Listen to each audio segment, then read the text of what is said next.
গণমাধ্যমের স্বাধীনতা নিশ্চিতে সব দায়ের সরকারের মন্তব্য করে বিএনপি স্থায়ী কমিটির সদস্য আব্দুল মঈন খান অভিযোগ করেছেন সরকারই গণমাধ্যমের স্বাধীনতায় বাধা দিচ্ছে। দুপুরে জাতীয় প্রেস ক্লাবে বিশ্ব মুক্ত গণমাধ্যম দিবস উপলক্ষে আয়োজিত অনুষ্ঠানে এ অভিযোগ করেন তিনি।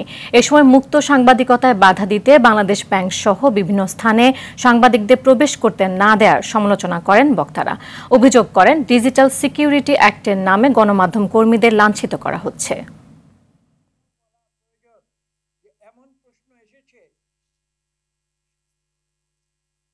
The media can do and undo a state itself. অর্থাৎ সরকার যত বড় শক্তিশালী হোক না কেন, তাকে যখন অন্যায় করে সেই অন্যায়কে প্রকাশ করে দিয়ে মিডিয়া সেই রাষ্ট্রকে গড়তে পারে, ভাঙতে পারে।